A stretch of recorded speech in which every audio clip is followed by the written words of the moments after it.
এবার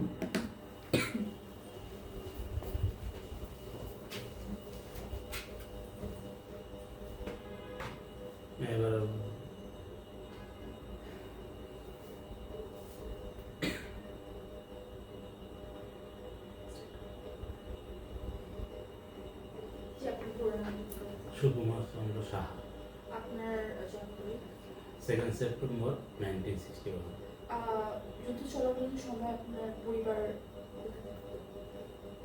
বর্তমান শরীয়তপুর জেলা, পালং থানা, মধ্যপাড়া গ্রামে। 1971 সালের আগে বাংলাদেশে আপনার জীবন সম্পর্কে একটু বলুন। তখন খুবই আমরা আনন্দ ফুর্তি করে প্রতিদিনই দিনটা কাটাতাম। আমরা 2টা বাড়ি ছিল পাশাপাশি, একটা পূর্ব বাড়ি, একটা পশ্চিম বাড়ি। এই 2 বাড়িতে অনেক লোকজন ছিলেন সমবয়সী। আমাদের সিনিয়ররা অনেক ছিল, তারাও সমবয়সী। তাদের মতো করে তারা খেলাধুলো করতো, আমাদের মতো করে আমরা করতাম। আমাদের মধ্যে পড়ার কম্পিটিশন ছিল এই 2 বাড়ির লোকজনকে মিলে, কে ফার্স্ট হবে। যেমন আমি তখন যুদ্ধের সময় 5-এ পড়ি, 5-এ আরও 3 জন পড়ে, 2 বাড়ি মিলে মোট 4 জন। তো আমরা এই 4 জনের মধ্যে একটা কম্পিটিশন থাকতো, কে কার থেকে বেশি মার্ক পাওয়া যায়। খেলাধুলো একসাথে করতাম, খুব আনন্দ ছিলাম। তখন ভবিষ্যৎ নিয়ে আপনার আশা কি ছিল? আশা ছিল আমাদের পুরো পরিবারের সবাই, আমার বাপ কাকারা 5 ভাই, 5 ভাইয়ের মধ্যে 2 ভাই তখন পড়ার মধ্যে ছিলেন, 3 জন পড়া শেষ করছেন।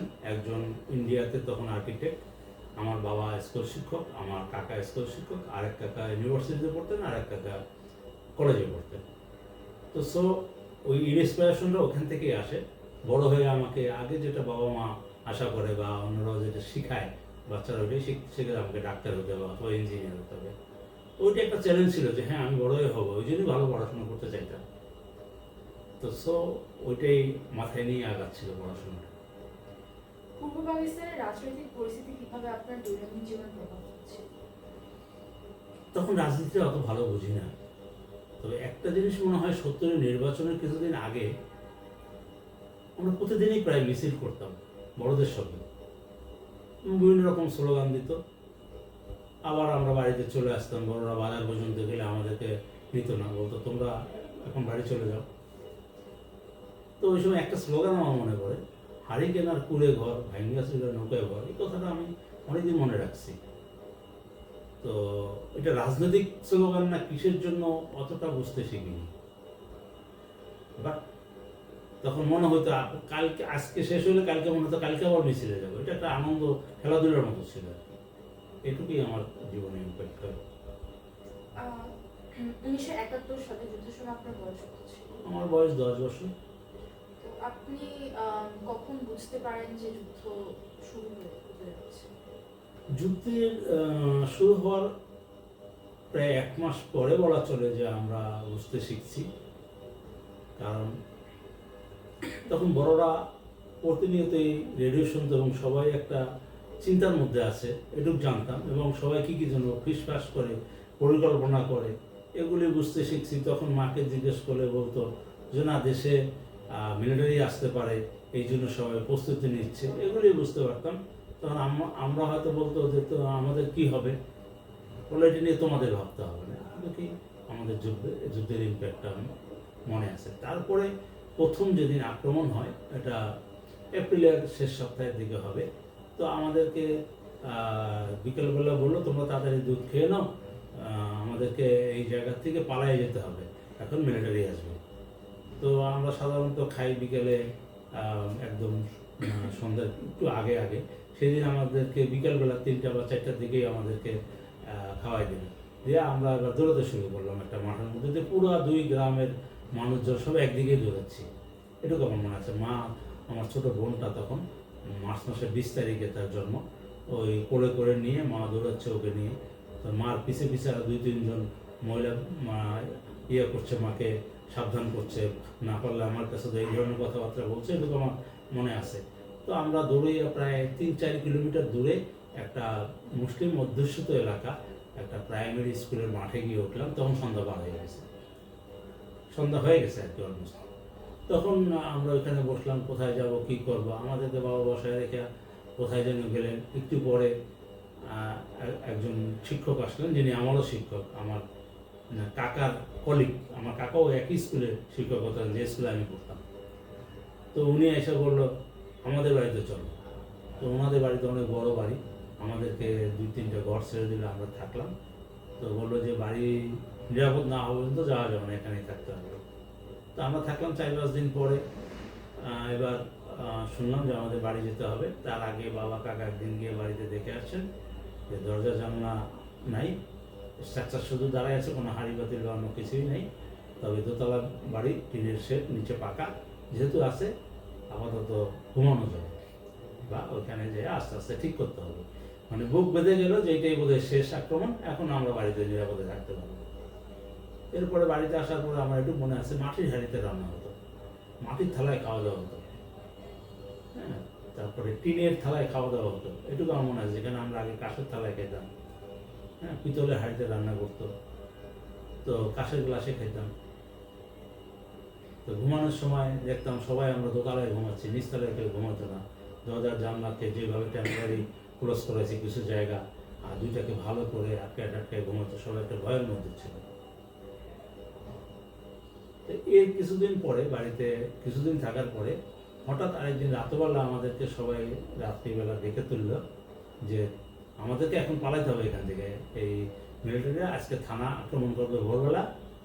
হ্যাঁ, জেলা শহর থেকে এসে, মানে ফরিদপুর জেলা শহর, মাদারীপুর সাব ডিভিশন, ওখানে আর্মি আছে, ওখান থেকে এসে আমাদের এই পালং থানা আক্রমণ করবে এবং এই বাড়ি ঘর দুয়ারগুলি জ্বালাই দিবে, হিন্দু বাড়ি ঘর দুয়ার যা আছে।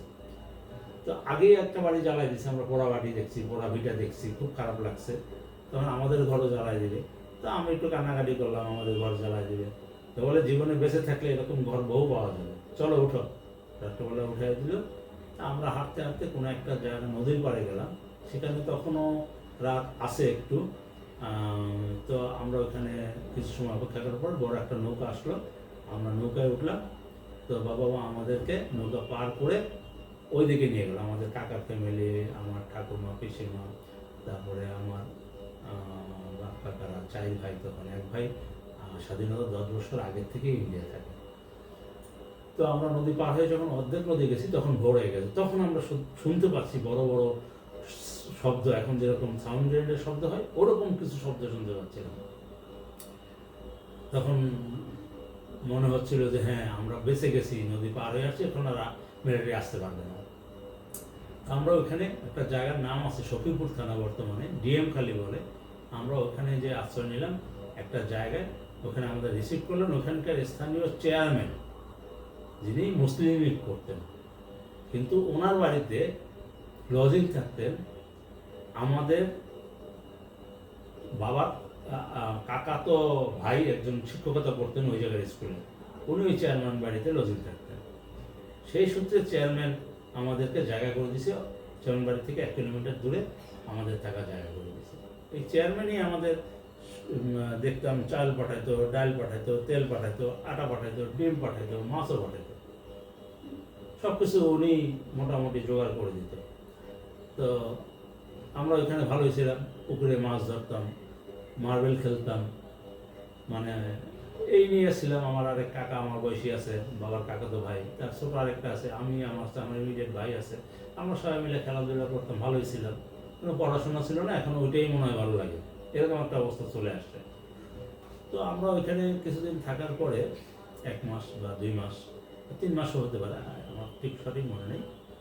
হওয়ার পরে আমরা শুনলাম যে আমরা এখানে থাকতে পারবো না, এখানে থাকার অসুবিধা আছে। তাহলে আমাদের কোথায় যেতে হবে? বলে যে আমাদের ইন্ডিয়া চলে যেতে হবে। তা আমরা এখন কোথায় যাব? বলে যে আমরা এখন মামা বাড়ি যাবো, মামাদের সাথে ইন্ডিয়া যাব।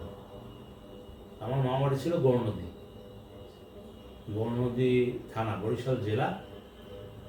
তো ওইখানে আমার দাদু আবার ব্রিটিশ আন্দোলনের একজন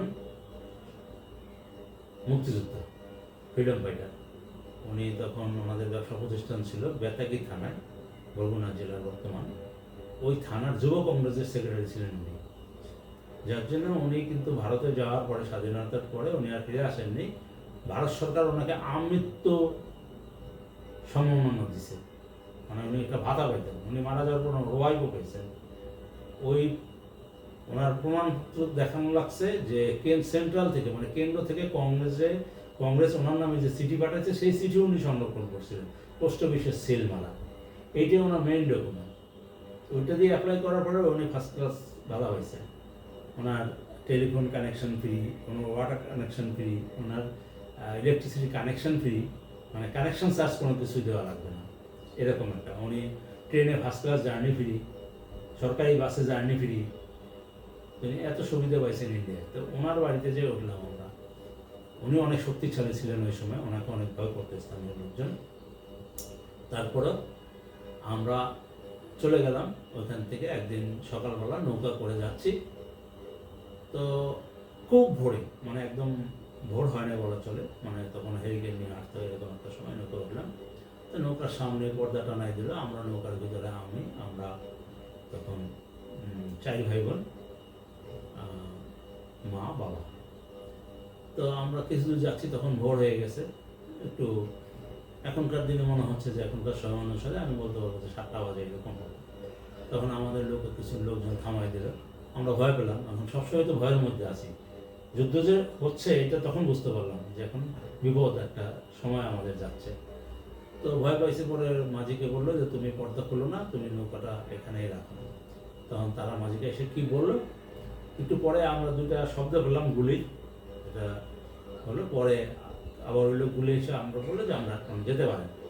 তখন আমি পরে বাবার কাছে জিজ্ঞেস করে শুনলাম যে ওনারা ছিল মুক্তিবাহিনী, রাজাকারদেরকে গুলি করা হয়েছে, 2টা রাজাকারকে এখানে, এই জন্য আমাদেরকে থামতে বলছে। তো আমরা 10-12 ঘন্টার পরে আমাদের মামাবাড়ি জায়গায় পৌঁছালাম, যাদের সঙ্গে আমাদের ইন্ডিয়া যাওয়ার কথা।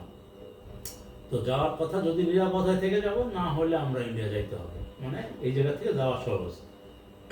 তো আমার বাবা আমাদেরকে ওখানে রেখে এবার আবার ডিএম খালি চলে আসলেন, যে ওনার মা ওনার ভাই বোনদেরকে উনি ত্রিপুরা দিয়ে ইন্ডিয়া রেখে আসবেন, এই জন্য উনি আসলে আমরা যাব। তো উনি তো ত্রিপুরা রাখতে গেছেন, কিন্তু এখন তো আর আসেন না ফিরে। তখন তো টেলিফোন নাই, চিঠি আসে না, মানে যোগাযোগের উপায় নেই কোনো। কিন্তু লোক মারফত কিছু কিছু সংবাদ পাওয়া যায়, শুনলাম যে আমাদের বাড়িতে আবার আক্রমণ হয়েছে, ওখানে 2জন শিক্ষককে গুলি করে মেরে ফেলছে নদীতে দাঁড়া করাইয়া আর্মিরা। তখন আমার বাবাও তো শিক্ষক, তো আমার কাকাও শিক্ষক, আমরা খুব ভয় পেয়ে গেলাম। এবং সাহা বলছে যে সাহা 2জন শিক্ষককে। তখন আমার মা অনেক কান্নাকাটি করছে যে তাহলে কোনো খবর পাচ্ছে না, আমি যাব। তখন তো যাওয়া তো মুখের কথা না, মহিলাদের যাবে এত দূরে, বা কে নিয়ে যাবে রিক্স হয়ে। তো কাঁদতেছে, এর মধ্যেই একদিন বাবা আসছে, তখন সবাই খুব খুশি। তখন বাবার মুখেই শোনা গেল যে বাবা যে স্কুলে চাকরি করতেন সেই স্কুলেই সুদেব মাস্টার, বিশ্বদেব মাস্টার, 2জন ছিল, 2 ভাই, আপন 2 ভাই, তাদেরকে বাড়ি থেকে ধরে নিয়ে গিয়ে তারা গেছিল না, পালাইছিল না, তারা বাড়িতেই ছিল, তাদের ফ্যামিলি চলে গেছিল, তারা বাড়িতে ছিল, তাদের 2জনকে ধরে নিয়ে মেরে ফেলছে আমাদের পাশের বাড়ি। তো যাই হোক, স্বস্তির নিঃশ্বাস ফেলে গেল। আমি যখন আমার মা বাড়িতে যাই, তখন যে পাই অনেক মুক্তিযোদ্ধা মামার বিল্ডিংয়ে, কারণ বিল্ডিংটা অনেক বড়, ওনাদেরকে বারান্দায় থাকতে দিছে। তখনকার দিনে টয়লেট ছিল, পুকুর ছিল, গোসল করার জায়গা ছিল বাড়ির বাইরে। তো ওনারা বাইরে ওগুলো ইউজ করতো, ওনার জন্য কোনো প্রবলেম হতো না, ওনারা এখানে ঘুমাইতো, থাকতো সারাদিন। তখনই আমার প্রথম পরিচয় হয় মুক্তিবাহিনীর সাথে, আমি চোখে দেখি আর কি তাদেরকে। তখন 15 জন 20 জন এরকম মুক্তিবাহিনী ওখানে ছিল। তো তখন আমি প্রথম বন্দুক দেখি, মুক্তিবাহিনী আমাকে চিনা, এটাকে বন্দুক বলে, আরেকটা ফুটা ফুটা আলা, এটাকে কি বলে, এসএমজি বলে। তারপরে বন্দুক কেমনে চালায় দেখায়, যে চালাইলো, গুলি কাকে বলে, কোন জায়গায় চাপ দিলে বন্দুক চলে, ইত্যাদি শিখলাম আর কি ওনাদের কাছ থেকে। তো ওনারা আমাদেরকে কাজে লাগাইতো, আমাকে বিশেষ করে, যে বলতো সিগারেট নিয়ে আসো বাজার থেকে, তো আমরা সিগারেট এনে দিতাম। তারপর বলে দিত, বলবা সিগারেট কার, বললে বলবা দাদু, আমাদের কথা বলবা না। তারপরে কেউ বিস্কুট আনতে বলতো, তারপরে কেউ হয়তো অন্য কিছু আনতে বলতো। এভাবে তাদের জিনিস আমরা এনে দিতাম বাজার থেকে। বাজার ছিল এখান থেকে আধা কিলোমিটার দূরে, মানে 500 মিটার দূরে ছিল বাজার। বাজার থেকে এনে দিতাম, তারা তখন বাড়িতেই থাকতো, দিনের বেলা তারা বেরোতে থাকতো। তারা রাত্রে যেত অপারেশনে, বলতো আমরা অপারেশনে যাবো, তখন একদিন আমি জিজ্ঞেস করছিলাম, আমার মনে আছে, যে আপনারা অপারেশন যে কী করেন? বলে যে আমরা খারাপ লোকদেরকে পানিশ করি, মানে পিটাই, আর আমাদের খাবার জোগাড় করতে হয়, তো ওই যে খারাপ লোক যারা লুট করছে তোমাদের জিনিসপত্র, তাদের বাড়ির থেকে আমরা আবার নিয়ে এসে খাই। আমার তো খেতে হবে, কারণ তোমার দাদুর উপরে যদি বলি আমাদেরকে খাওয়াইতে হবে, তোমার দাদু আমাদেরকে খাওয়াইতে হবে, দাদুকে যা থাকতে দিছে এটাই আমরা কৃতজ্ঞ। তো উনিও দেশের জন্য একটা বড় কাজ করছে, আমরাও দেশের জন্যই যুদ্ধ করতেছি। তো এইভাবেই চলছিল, ভালোই লাগছিল। আমার খালি নেশা হয়ে গেল। ওরা দিনের বেলা কোথাও বেরোতো না, কেউ ওই যে তাস খেলতো, হ্যাঁ, কেউ লুডো খেলতো, তারপরে বাগান টাগানে ঘুরতো ওই সামান্বিত খালের মধ্যে গিয়ে বা ওই জায়গায়। তো মেইন রাস্তায় বেরোতো না তারা, তারা বেরোতো রাতে। তারা কোনো একটা অপারেশনের পরিকল্পনা করছিল ওই জায়গা থেকে। পরে আমরা শুনতে পাচ্ছিলাম যে তারা একটা বড় অপারেশনের পরিকল্পনা করছে। ওইখান থেকে 3 কিলোমিটার দূরে একটা পাকা রাস্তা আছে, সেই পাকা রাস্তায় গিয়ে তারা একটা ব্রিজ উড়াই দেবে, যেখান দিয়ে মিলিটারি যাতায়াত করে। এরকম একটা পরিকল্পনা নিয়েই তারা আসছে, কিন্তু কোন দিন করবে সেটা তারাও জানে না, তাদের কাছে ইনস্ট্রাকশন আসবে। তো হঠাৎ করে একদিন বলল যে এরকম আমরা চলে যাব। একজন আমাকে বলল আঙ্কেল, কেউ বললো কাকা, কেউ চাচা, যে আমরা চলে যাব। তো চলে যাওয়ার সময় মনে আছে যে আমার ছোট ভাই ছিল, 3 নম্বর ভাই, ওর বয়স তখন 2.5 বছর। ওকে একটা পুতুল দিয়ে যায় একজন, মানে তুমি পুতুলটা হাতে রাখবা আর আমাদের কথা মনে রাখবা, আমাদের জন্য তুমি ভগবানের কাছে ডাকবে, তো আমরা যেন দেশ স্বাধীন করতে পারি। তখন বুঝলাম যে দেশ স্বাধীন হইতে হবে। হ্যাঁ, তো যাই হোক, তারা যাওয়ার সময় একটা কিন্তু বললো যে আপনারা 2 দিনের মধ্যে এই এলাকা ছাড়তে হবে আপনাদের, কারণ আমরা যেখানে আসি এটা টের পেয়ে গেছে এই বাড়ি আক্রমণ হতে পারে, তো আপনার 2 দিনের মধ্যে এখান থেকে ছাড়তে হবে। তো আপনারা তো ইন্ডিয়া যাওয়ার পরিকল্পনা করছিলেন, গেলে 2 দিনের মধ্যে চলে যাবে। তখন পরের দিন দেখলাম যে একটা বিশাল নৌকা এসে থাকলো বাড়ির ঘাটে। আমরা সবাই নৌকায় উঠলাম, যার যার জিনিসপত্র নিয়ে। আমরা নৌকায় করে যাব, কোথায় যাব? নৌকার মধ্যে রান্না বাড়া হচ্ছে, খাওয়া দাওয়া হচ্ছে, একটা পিকনিক পিকনিক ভাব আমার কাছে মনে হয়, বনভোজন হচ্ছে, খুব ভালোই হচ্ছে। মাঝে মাঝে খুব মানে এটা ভালোই মনে হয় যে এক থেকে আরেক জায়গায় ঘুরে বেড়াচ্ছি, নৌকায় যাচ্ছি। তো এটাকে বুঝতে, যুদ্ধ মানে অত সিরিয়াস তো আর বুঝি নেই যে যুদ্ধ, বা ওইরকম আর কি, যে কিছুটা আবার আনন্দও করি এর মধ্যে। তা আমরা ওই নৌকায় করে যাচ্ছি, একটা জায়গার নাম মনে আছে, এটার নাম ভেন্নাবাড়ি, গোপালগঞ্জ জেলার ভেন্নাবাড়ি। তো ওইখানে একটা সুইচ গেট ছিল, অনেক জল স্রোতের মতো বেরোতো। ওই জায়গা পাড়ে গিয়ে নৌকা থামলে, এখন বললো যে আমাদের এখান থেকে হেঁটে যেতে হবে, 8-10 দিন লাগবে হাঁটতে। অলমোস্ট বললো যে 100 কিলোমিটার তো হবেই, যেখানে আমাদের ইন্ডিয়ার বর্ডারে যেতে হবে। তো ওই সময়টা ছিল জুলাই মাসের শেষে, এরকম একটা সময় ছিল, বা জুলাই মাসের মাঝামাঝি হবে। প্রচণ্ড বৃষ্টি হয়, রাস্তাঘাট ভিজা কাদা, আমাদের যেতে হবে কাঁচা রাস্তায়, জমির মধ্যে দিয়ে, বাগানের মধ্যে দিয়ে। তো ওখান দিয়ে আমরা যাই দেখলাম, শুধু আমরা না, এরকম বহু লোক নৌকা এসে নামতেছে আর রাস্তা দিয়ে হাঁটতেছে। মানে মনে হয় যেন এটা একটা পিঁপড়ার যেরকম লাইন দিয়ে, এরকম একটা লাইনের মতো লোক হাঁটতেছে, এবং বেশ কিছু যাবত লোক এই জায়গা দিয়েই নাকি যাচ্ছে। তো গিয়ার পরে কিছু লোকজনের সাথে দেখলাম যে আমার দাদু বাবা কথা বললো, তারা আমাদেরকে রাস্তা দেখায় নিয়ে যাবে, গাইড দিয়ে নিয়ে যাবে, কোথায় কোথায় থাকতে হবে রাতে সেই জায়গাগুলি তারা ব্যবস্থা করে দেবে। এই জন্য তাদেরকে কিছু টাকা দিতে হবে, কাউকে 2 টাকা, হয়তো কারো 10 টাকা, কারো হয়তো 5 টাকা, তখনকার টাকার ভ্যালু যেরকম ছিল। তো তারা গাইড দিয়ে নিয়ে যেত, তাদেরকে ওই সময় বলতো দালাল, দালাল নিয়ে যাবে, এটুকু আমি বুঝতে পারছি। তো দালাল নিয়ে যেত, নিয়ে বলতো যে এখানে রাত্রে হয়েছে, আজকে সন্ধ্যায় বাড়িতে থাকতে হবে, খাওয়া দাওয়া নিজেদের, চাল ডাল আগেই জোগাড় করে নিতে হতো। ওরা হয়তো চুলা দিত, লাকড়ি দিত, হ্যাঁ, বা কড়াই দিত, বা অন্যান্য জিনিস ডিম টিমগুলি নিয়ে নিজেদেরকে রান্না করে খেতে হতো। ওই খাওয়ার মতো একবেলায়, আর বাকি আরেক বেলা ওই যে কিছু বিস্কুট টিস্কুট পাইলে নিয়ে যেতে হবে ওই রাস্তায়, বা রুটি থাকলে রুটি বানায় নিত, পরের দিন রাস্তায় হয়তো রুটি আর দুধ খেতে দিত। আর ভাত খাওয়া বলতে রাতে খিচুড়ির মতো, বা যেটাকে বলে মার ভাত বা জাউ ভাত, ওরকম কিছু ভাত সিদ্ধ করে দেওয়া, ওইটাই দিয়ে খাওয়া হতো। তো এইভাবে আমরা হাঁটতে হাঁটতে যাচ্ছিলাম। তো বৃষ্টি হচ্ছিল প্রচুর। এর মধ্যে আমার বোনের বয়স তো কম, তখন 5-6 মাস হবে, বা 4-5 মাস হবে, যেহেতু মার্চ মাসের 20 তারিখের জন্য। তো আমার বোন ওই বৃষ্টির মধ্যে একদিন ঠান্ডা হয়ে যাচ্ছিল, মানে দেখতে নীল রং লাগছিল। তখন মা প্রথমেই, আমি মার পিছে পিছে থাকতাম, মার পিছে পিছে আমি যেতাম। তো মা বললো যে ও তো নীল হয়ে গেছে, দেখতে পাচ্ছ? আমি হ্যাঁ, আমার মতো তো মনে হচ্ছে না, তো তো অনেক ফর্সা, তো নীল হলো কেমন বলে? বৃষ্টি ঠান্ডা হয়ে গেছে। তখন মার বাবাকে ডাকলো, যে মার বাবা একটু সামনে আগায় গেছিল, তো উনি অপেক্ষা করলো। তখন বললো যে ও তো নীল হয়ে গেছে, শ্বাস নিচ্ছে না মনে হয়। মা বাবা দেখে বললো যে হ্যাঁ মরে গেছে, ওটা ফেলে দে।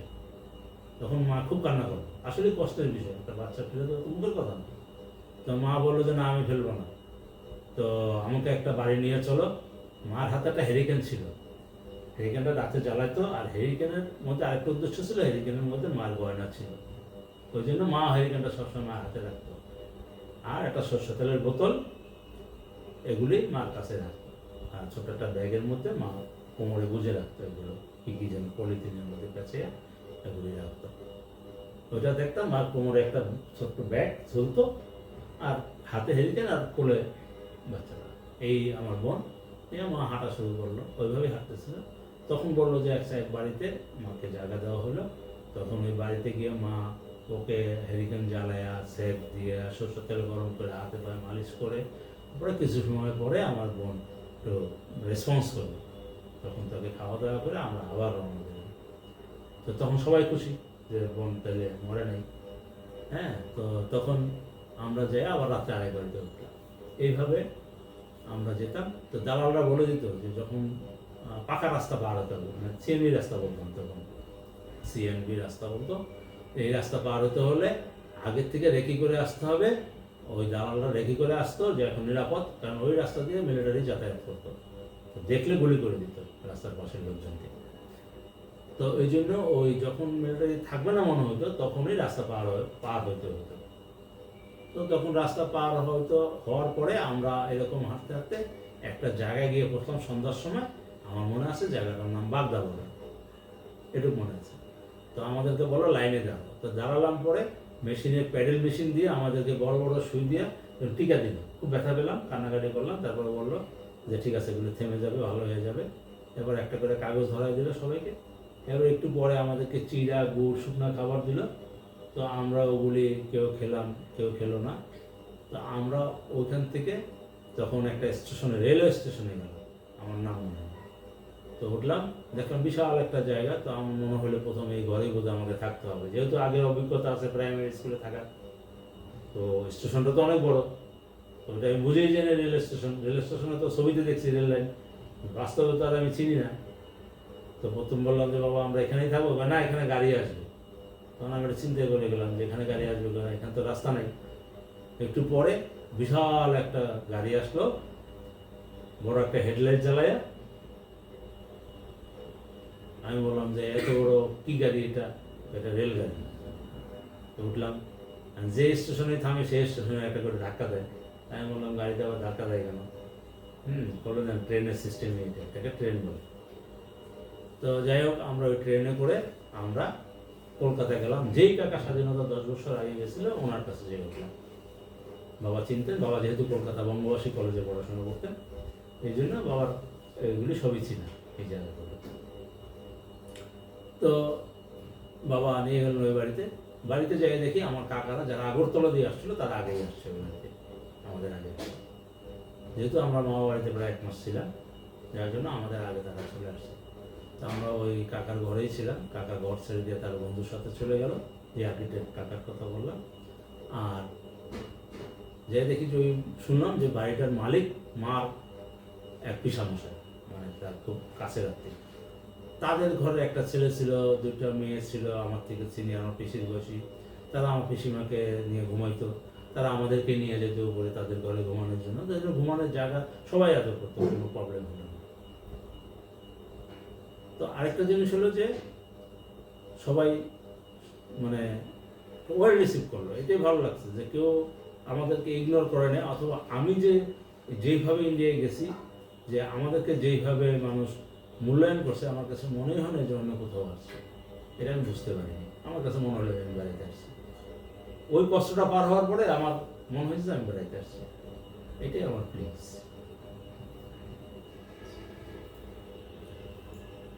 যুদ্ধের সময় আপনার সবচেয়ে বড় ভয় এবং চ্যালেঞ্জ কি ছিল? যুদ্ধের সময় সবচেয়ে বড় ভয় ছিল কখন মরে যায়, কখন মিলিটারি আসে, কখন গুলি করে। আর চ্যালেঞ্জটা ছিল কত সময়, কত তাড়াতাড়ি হেঁটে এই জায়গাটা অতিক্রম করব এবং কোনো এক সময় যে ইন্ডিয়া পৌঁছাবো, এটাই আমার কাছে চ্যালেঞ্জ ছিল। যুদ্ধের সময় ভারতের ভূমিকা সম্পর্কে আপনার চিন্তা ভাবনা কি? যেটা প্রথমেই বললাম যে ভারত তো এখন সেটা রেড ক্রিসেন্টের মাধ্যমে হোক, ভারত সরকার হোক, আন্তর্জাতিক সম্প্রদায় হোক, অর্গানাইজটা তো ভারতেই করছে। প্রথমে তো আমাদেরকে যে খাবার দিল, টিকা দিল, ট্রেনে নিয়ে গেল বিনা পয়সায়, তো এটা খুবই ভালো একটা জিনিস যে আমাদেরকে সাহায্য করছে। দ্বিতীয়ত হলো আমার কাছে মনে হলো যে আমরা একটা ক্যাম্পে যা উঠলাম, পরের দিন মানে ক্যাম্পে গেলাম, আমাকে নিয়ে গেল, সবাই যেতে হলো না, ক্যাম্পের আন্ডারে এটা লিস্টেড থাকতে হয়, আমি যেখানেই থাকি এটা ক্যাম্পের আন্ডারে লিস্টেড থাকতে, যেই ক্যাম্প থেকে আমাকে মানে খাবার দাবার সংগ্রহ করবে, যেটাকে বলা হয় রেশন অথবা রিলিফ দিবে, সেখানে আমাদেরকে অ্যাটাচড হইতে হয় যে আমি কত নম্বর ক্যাম্পে অ্যাটাচড হবো। বর্তমান সল্টলেক যেটা আধুনিক সিটি, সেটা কোনো এক সময় বালুময় ছিল, সব জায়গায় কোনো ঘর বাড়ি কিছুই ছিল না। ওটার মধ্যে তাঁবু, বড় বড় তাঁবু টানায় দিত, তাঁবুর মধ্যে ঘর করে দিত। যাদের আত্মীয় স্বজন নাই অথবা টাকা নাই ভাড়া দিয়ে থাকার মতো, তারা ওই তাঁবুতে থাকতো। কিন্তু রেশন তো হয়তো ওই একটা তাঁবুর জন্য বা দুটো তাঁবুর জন্য একটা রেশন ঘর ছিল, যেখানে রেশন থাকতো, খাতাপত্র থাকতো, কার্ডের এন্ট্রি থাকতো, মাসে 1 দিন বা 2 দিন বা সপ্তাহে ওইখান থেকে যেয়ে রেশন নিয়ে আসতে হতো। রেশনে কি দিত? চাল দিত, ডাল দিত, তেল দিত, কোনো সময় আলু দিত, পেঁয়াজ দিত, কুমড়া দিত, সাবান দিত, তেল দিত, মানে বিভিন্ন রকম, চিনি দিত, পাউরুটি দিত, দুধ দিত। ওগুলো আমি সবই আনছি, আমার মনে আছে। ক্যাম্পের থেকে কার্ড দেখালে ওরা আমাদেরকে দিয়ে দিত।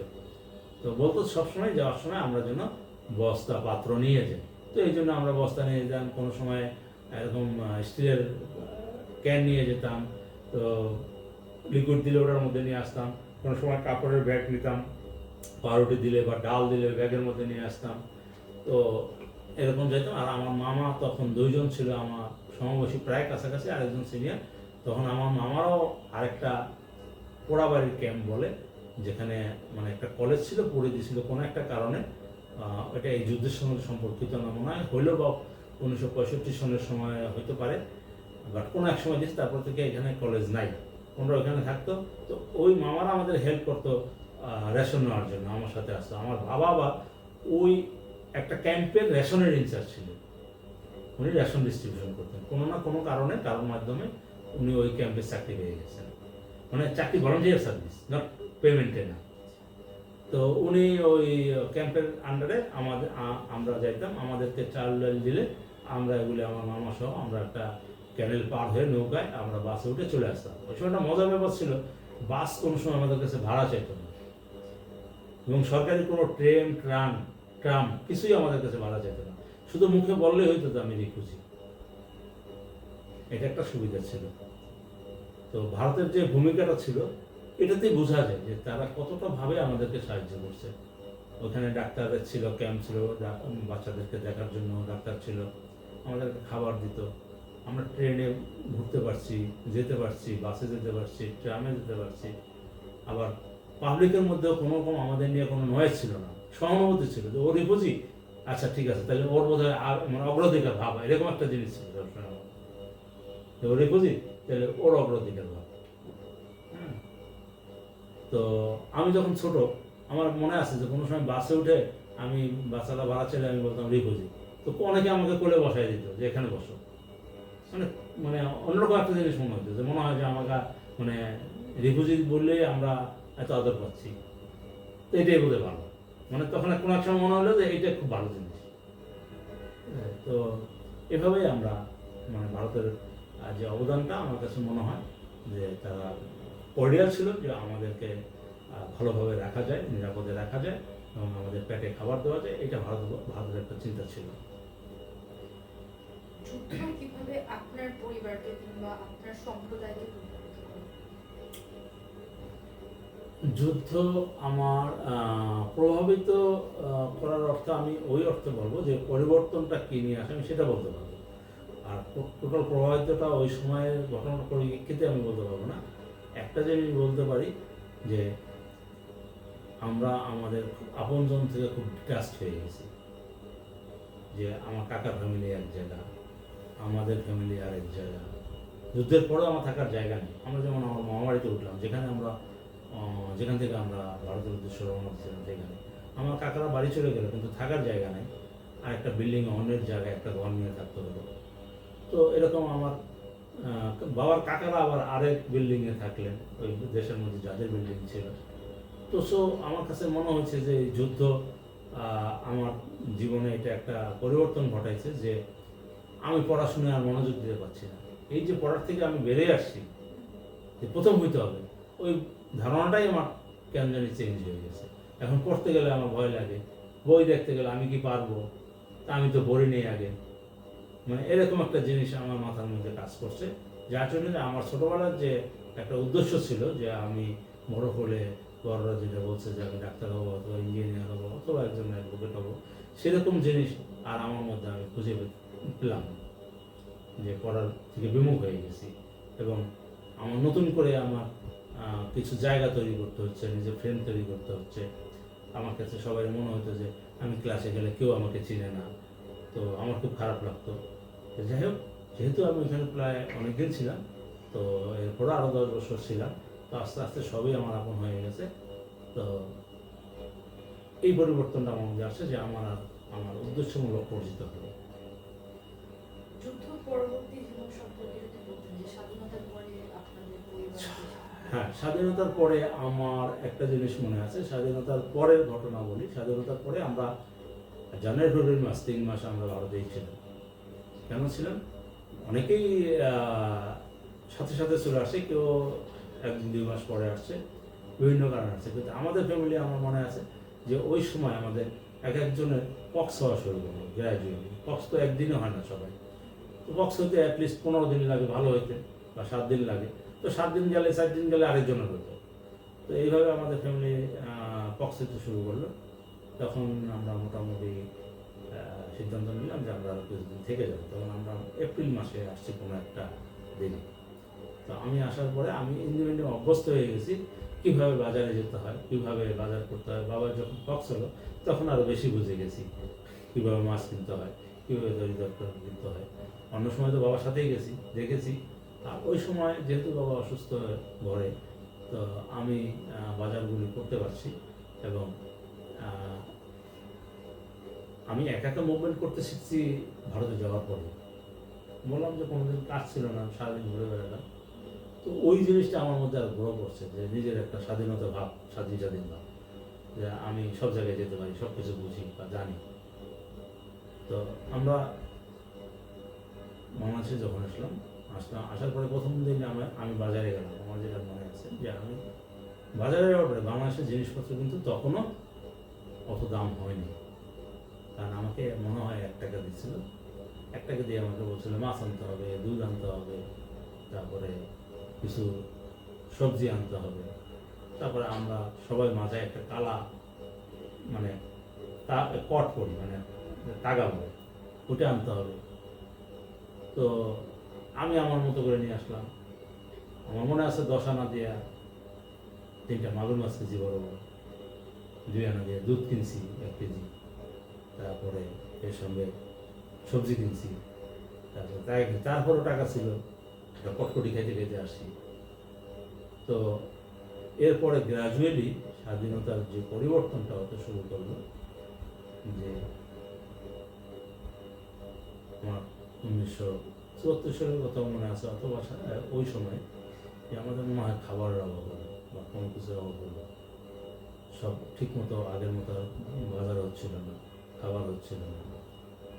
আমাদের কিছু জমি ছিল, বাবা এসে যদিও চাকরিতে জয়েন করলেন তার স্কুলে, আমাদের জমির ধান নষ্ট হয়ে গেছিলো ওই বছর বা তার আগের বছর।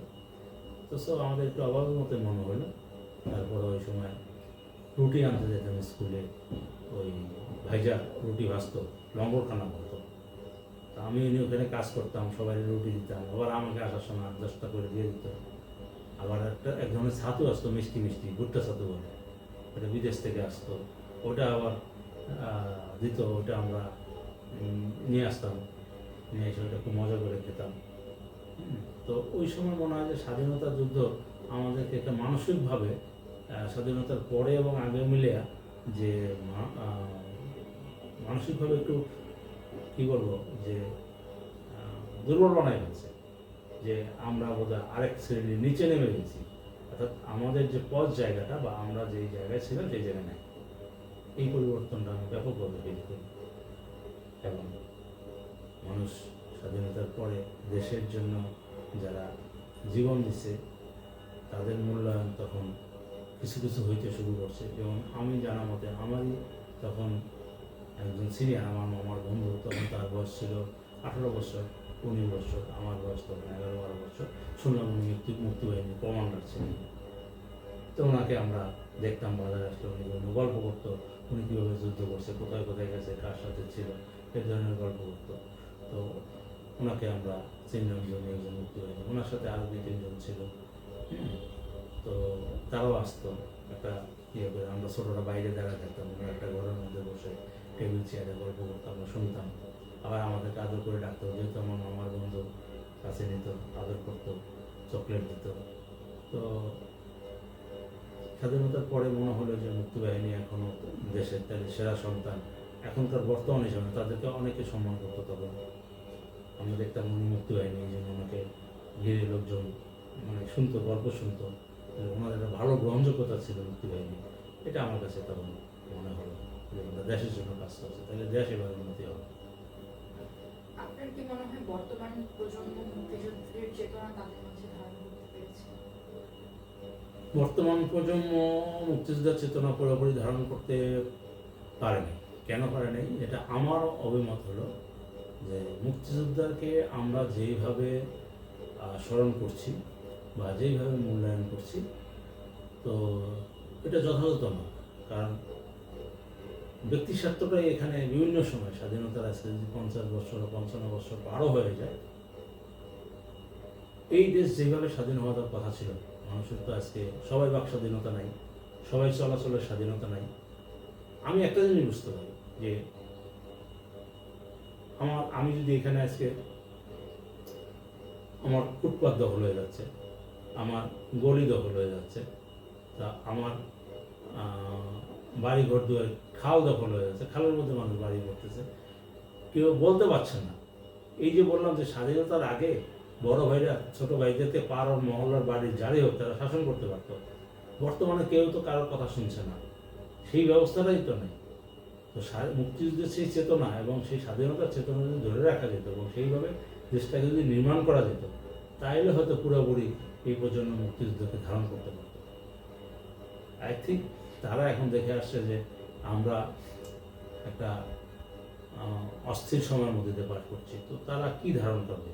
প্রকৃতপক্ষে তারা সঠিক কিছু ধারণ করতে পারছে বলে মনে হয় না। দ্বিতীয়ত, যারা এক এক সময় মুক্তিযুদ্ধকে এক একভাবে উপস্থাপন করা হচ্ছে, তো তারা সঠিক ইতিহাস সম্বন্ধে সবাই জানতে পারছে না।